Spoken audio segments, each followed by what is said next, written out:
Food delivery കമ്പനിയായ തലബാത്തിന്റെ IPOക്ക് മികച്ച പ്രതികരണമാണ് നിക്ഷേപകരിൽ നിന്ന് ലഭിക്കുന്നത്. നിക്ഷേപകരുടെ ഭാഗത്തു നിന്ന് ശക്തമായ ഡിമാൻഡ് ഉണ്ടായതോടെ IPO അവസാനിക്കുന്നതിന് തൊട്ടുമുമ്പ് നിർണായക തീരുമാനം എടുത്തിരിക്കുകയാണ് തലബാത്ത്. IPOക്കായി മാറ്റിവെച്ച ഓഹരികൾ 15% നിന്ന് 20% കമ്പനി വർദ്ധിപ്പിച്ചിരിക്കുകയാണ്. ദുബായ് ഫിനാൻസ് മാർക്കറ്റിൽ നടക്കുന്ന IPOക്കായി നേരത്തെ 350 കോടി ഓഹരികളാണ് കമ്പനി മാറ്റിവെച്ചിരുന്നത്. പുതിയ തീരുമാനത്തോടെ ഇത് 466 കോടി ഓഹരികളായി വർദ്ധിച്ചു. ഓഹരികളുടെ എണ്ണം കൂട്ടിയെങ്കിലും ഓഫർ പ്രൈസ് റേഞ്ച് 1.5 ദിർഹം മുതൽ 1.6 ദിർഹമായി തുടരും. മുഴുവൻ ഓഹരികളും വിറ്റുപോവുകയാണെങ്കിൽ 7 ബില്യൺ ദിർഹം മുതൽ 7.5 ബില്യൺ ദിർഹം വരെ സമാഹരിക്കാൻ തലബാത്തിന് കഴിയുമെന്നാണ് കമ്പനി അധികൃതരുടെ പ്രതീക്ഷ. പുതുതായി അവതരിപ്പിച്ച 116 കോടി ഓഹരികൾ സ്ഥാപക നിക്ഷേപകർക്ക് വേണ്ടി മാത്രമുള്ളതാണെന്ന് തലബാത്ത് കമ്പനി അധികൃതർ വ്യക്തമാക്കി.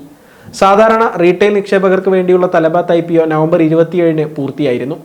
സ്ഥാപക നിക്ഷേപകർക്കുള്ള രണ്ടാമത്തെ ഘട്ടം നവംബർ 28 കൂടി സബ്സ്ക്രൈബ് ചെയ്യാൻ കഴിയും. പ്രാദേശിക നിക്ഷേപകരിൽ നിന്നും ആഗോള നിക്ഷേപകരിൽ നിന്നും മികച്ച ഡിമാൻഡാണ് നവംബർ 19 ആരംഭിച്ച തലബാത്ത് IPOക്ക് ലഭിച്ചത്. 2004 കുവൈറ്റിൽ ആരംഭിച്ച തലബാത്ത് ഇന്ന് മിഡിൽ ഈസ്റ്റിലെ ഏറ്റവും മികച്ച ഫുഡ് ഡെലിവറി കമ്പനികളിൽ ഒന്നാണ്. 2004 കുവൈറ്റിൽ ആരംഭിച്ച തലബാത്ത് ഇന്ന് മിഡിൽ ഈസ്റ്റിലെ ഏറ്റവും വലിയ ഫുഡ് ഡെലിവറി കമ്പനികളിൽ ഒന്നാണ്.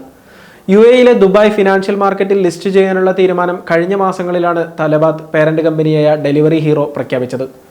IPO ഓഹരികളുടെ എണ്ണം വർദ്ധിപ്പിച്ചതോടെ ഈ വർഷം നടന്ന ലുലു IPOയേക്കാൾ കൂടുതൽ നിക്ഷേപം സമാഹരിക്കാൻ തലബാത്തിന് കഴിയുമെന്നാണ് വിദഗ്ധർ വിലയിരുത്തുന്നത്. ഓഹരിയുടെ അന്തിമ വില IPO അവസാനിച്ചതിന് ശേഷമാണ് തലബാത്ത് പ്രഖ്യാപിക്കുക.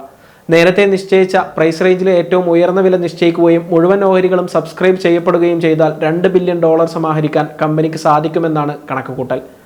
കഴിഞ്ഞ മാസം നടന്ന IPOയിലൂടെ $1.72 ബില്യൺ ലുലു റീറ്റെയിൽ ഗ്രൂപ്പ് സമാഹരിച്ചത്.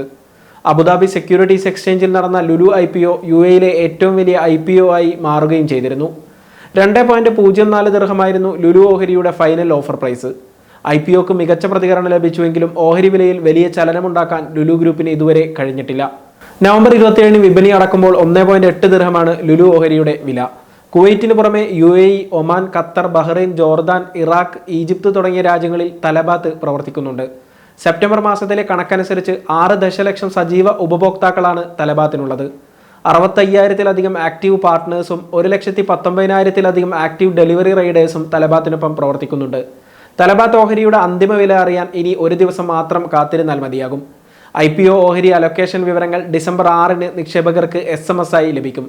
ഓഹരി ലഭിക്കാത്ത വ്യക്തികൾക്കുള്ള റീഫണ്ടും അന്നേ ദിവസം തന്നെ ആരംഭിക്കും. ഡിസംബർ 10 DFM എക്സ്ചേഞ്ചിൽ തലബാത്ത് ഓഹരി ലിസ്റ്റ് ചെയ്യപ്പെടുന്നത്.